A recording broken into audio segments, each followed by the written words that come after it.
আল্লাহর কাছে জিলহজ মাসের প্রথম 10 দিনের নেক আমল যত বেশি প্রিয়, অন্য কোনো আমল এত বেশি প্রিয় না। অন্য কোনো আমল, এটা বুঝতে গিয়ে সাহাবায়ে কেরাম প্রশ্ন করছেন, ক্বালু, তারা বলছেন, ইয়া রাসূলুল্লাহ, হে আল্লাহর রাসূল, বলুন সাল্লাল্লাহু আলাইহি ওয়াসাল্লাম, ওয়ালাল জিহাদু ফি সাবিলিল্লাহ, আল্লাহর পথের জিহাদও কি নয়? আমরা তো জানি ইসলামের সর্বোচ্চ চূড়া হচ্ছে আল্লাহর পথের জিহাদ। তো নবী সাল্লাল্লাহু আলাইহি ওয়াসাল্লাম বলছেন, ওয়ালাল জিহাদু ফি সাবিলিল্লাহ, আল্লাহর পথের জিহাদও নয়,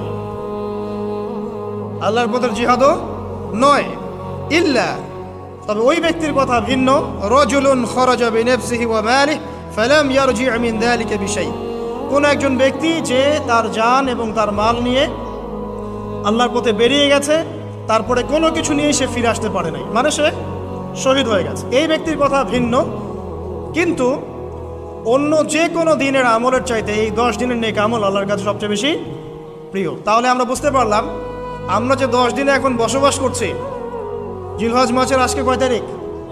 1 তারিখ। এই যে আল্লাহ পাক নিয়ামতের সাথে আমাদেরকে বাঁচিয়ে রেখেছেন, এই 10 দিন আমল করার সুযোগ দিয়েছেন, এই কৃতজ্ঞতা স্বীকার করে আমরা কিন্তু শেষ করতে পারবো না।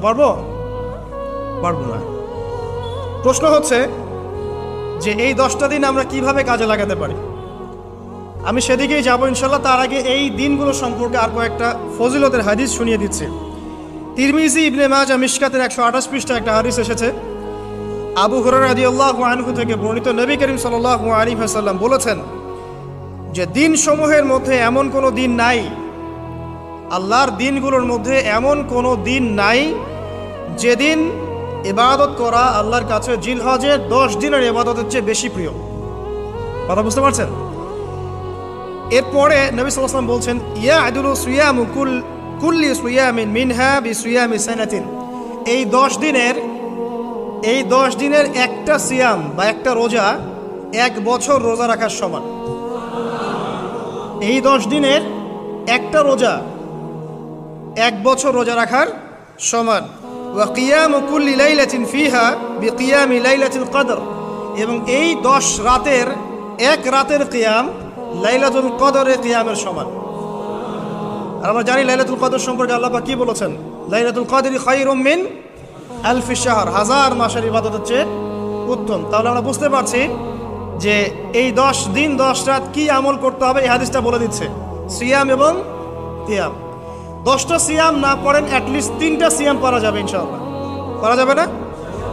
একটা সোমবার পাবো সামনে আমরা, ওটা রাখা যাবে ইনশাআল্লাহ। একটা বৃহস্পতিবার পাবেন, সেটাও রাখা যাবে ইনশাআল্লাহ। আর আরাফার সিয়াম পাবেন ইনশাআল্লাহ। আরাফার সিয়াম রাখলে আগের 1 বছর, পরের 1 বছর, 2 বছরের গুনাহ মাফ হয়ে যাবে ইনশাআল্লাহ আযজা ওয়া জাল। আর কিয়াম সম্পর্কে আমি সামনে বলছি ইনশাআল্লাহ তাআলা। এরপরে বাইহাকির একটা বর্ণনা আছে যে জিলহজ মাসের প্রথম দশকের রাতে, জিলহজ মাসের প্রথম দশকের রাতের প্রত্যেকটা নেক আমলকে 10 দিয়ে গুণ করা হয়, 10 গুণ বৃদ্ধি করা হয়। সুবহানাল্লাহ। আরও আছে বাইহাকি এবং ইসবাহানির বিশুদ্ধ সনদে হযরত আনাস বিন মালিক রাদিয়াল্লাহু আনহু থেকে বর্ণিত আছে, জিলহজ মাসের প্রথম দশকের প্রতিদিন 1000 দিনের সমান, মানে প্রতিদিনের আমল 1000 দিন আমলের সমান, এবং আরাফার দিনের মর্যাদা 10,000 দিনের সমান। আরাফার দিন যে ব্যক্তি ইবাদত করবে ইনশাআল্লাহ তাআলা, সে 10,000 দিন ইবাদতের নেকি পাবে ইনশাআল্লাহ আযজা ওয়া জাল। তো প্রথম কি করতে হবে সেটা এই হাদিস থেকে বোঝা যাচ্ছে। হাদিসটা কি? উম্মে সালামা রাদিয়াল্লাহু আনহা থেকে বর্ণিত, নবী সাল্লাল্লাহু আলাইহি ওয়াসাল্লাম বলছেন যে জিলহজ মাসের চাঁদ যে ব্যক্তি দেখবে, সে যেন তার নখ এবং তার চুল এগুলো যেন আর না কাটে। চাঁদ দেখে ফেলেছেন, কুরবানি করা পর্যন্ত এখন চুল আর নখ যেন সে না কাটে। যদি না কাটেন তাহলে কি হবে? আপনি একটা পূর্ণাঙ্গ কুরবানির নেকি পাবেন ইনশাআল্লাহ। আর একটা কুরবানির নেকি কি জানেন? কুরবানির পশুর গায়ে যতগুলো লোমকূপ আছে ততগুলো নেকি আপনার আমল নামায় যুক্ত হবে ইনশাআল্লাহ আযজা ওয়া জাল। এগুলো হাদিস।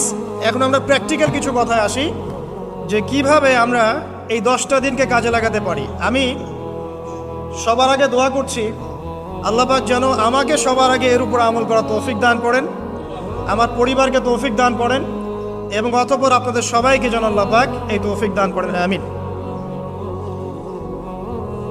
1 নাম্বার, যদিও কাজটা খুব ডিফিকাল্ট,